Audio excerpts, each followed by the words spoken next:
So now I am going to show you what I would mix to get these beautiful creamy oranges, yellows, pinks, and also the greens in those leaves. So I'm going to start with just a base of that kind of a salmony, peachy color. I want to use my warmer yellow, my new gamboge. Let's get a good mix of that. Oh, I just love that color. Into that, I need a red. So I've got my cad red and my alizarin. I'm going to try my alizarin. I also put some quinacridone red down here. It's a little more vibrant than my alizarin, but I might be okay with the alizarin since I'm making an orange. We'll see. Let's compare these two. So I've got alizarin in that orange. Let's go back to my yellow. And now into my quinacridone red. Yeah, I think that is gonna, whoo, that was a lot. That was a lot. So I might want to keep most of that. See the difference here? Let's add a little more yellow. Yeah, do you see the difference in just a little bit more yellow, or I'm sorry, a little bit more orangey, this mixture than this mixture?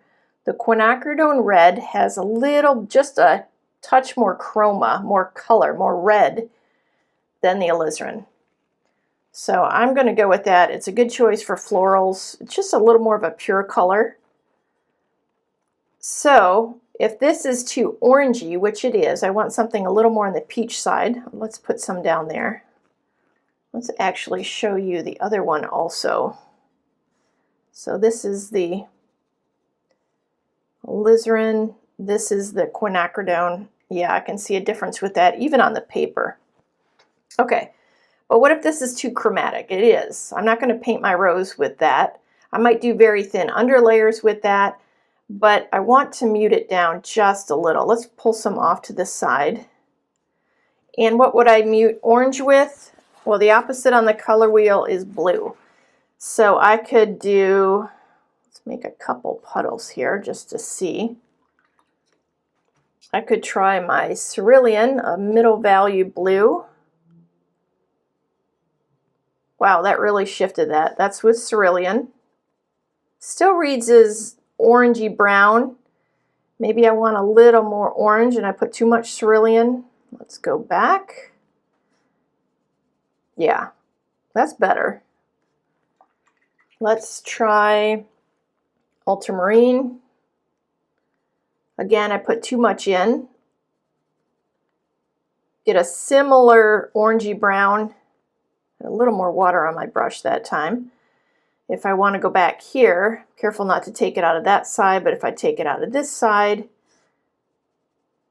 yeah, that mutes that down. Do you see how that, these two still read as orange, but they're less chromatic or less colorful than those two, especially than this one. So if I like that, but I say, oh, well, maybe it's a little more yellowy, or I want a little more yellowy in a certain area. So if I add a little more yellow to my cerulean mix, that would be this. A little more red.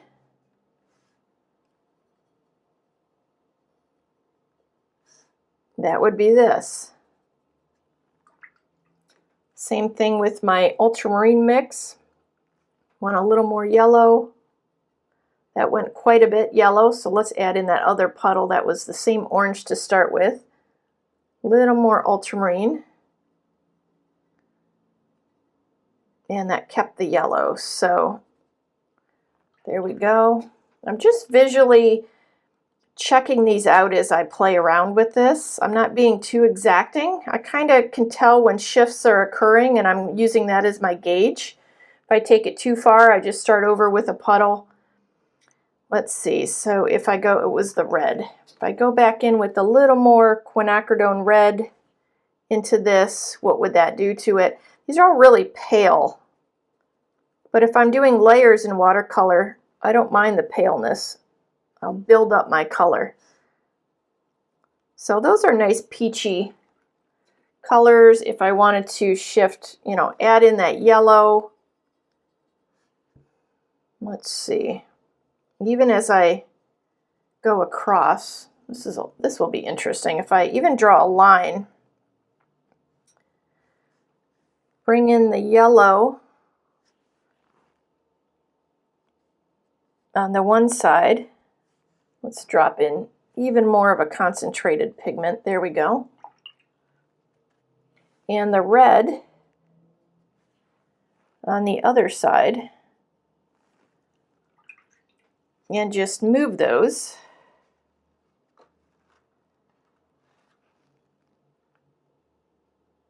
That yellow doesn't quite want to flow. The red certainly does. This is another way to apply these colors onto your rose or onto your painting. Once you have it drawn in, that can create a vibrancy that you might lose just by pre-mixing your colors. So a lot of different elements to consider. And if I wanted to add, say, my blue,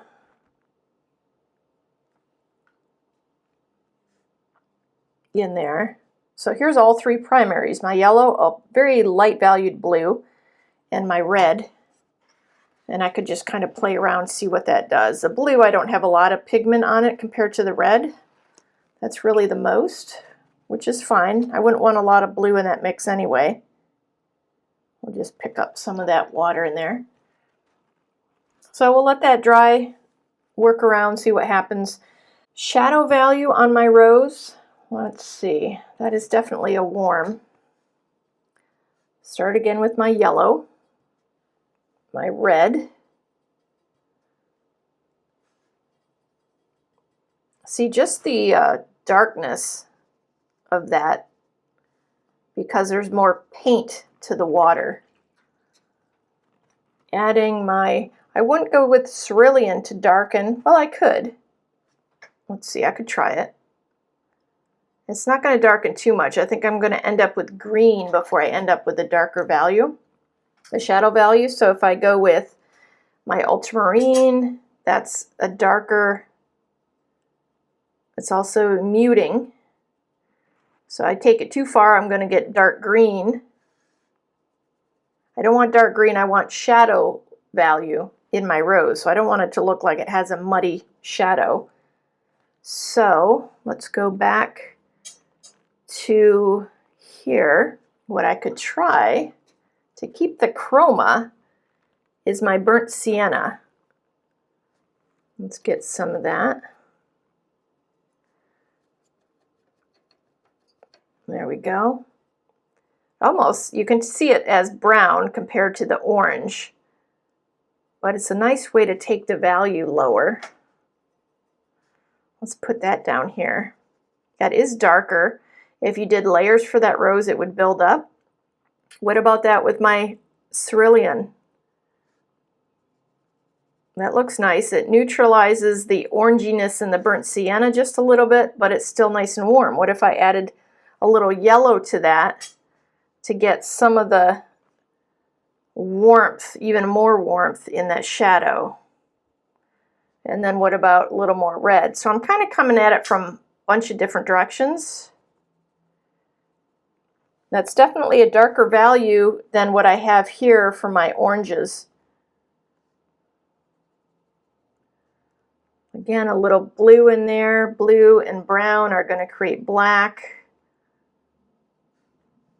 I'm notching it into the muted, almost greenish. Can you see that? Not really getting into black. But I've also got an indigo, very dark. Oh, I just love that color. That created green. Now immediately what I noticed is, okay, look at the green in the leaves.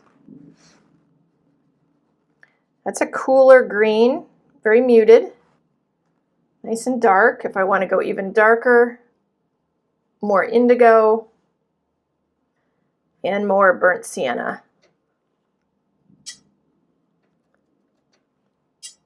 That reads as a, that just tipped it a little into the brown instead of green. I could come in with some yellow or just go back to blue.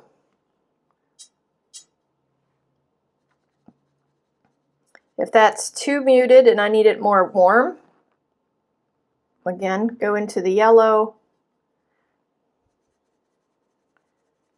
That has more warmth in it than this one. They're both very dark. If I want a middle value green like these from this mix, let's see, I got a lot of water on my brush. I'm going to need my yellow to lighten the value and add warmth. Go back to my blues. I could use cerulean. That's a nice green. It's very colorful, a lot of color, a lot of chroma in that. But my brush is dirty. I've got some dirty mixes down here in a way, so it's not completely fresh out of the tube. So that is kind of how I just explore what I'm doing with color and what I would set up on my palette, what yellow I would use, what blue I might use, if I use multiple blues, multiple yellows. I definitely want to go with that red. I don't think I'll need cad red in this case, a lighter valued red. It just gives me a lot of information to move forward with. Hope that was helpful.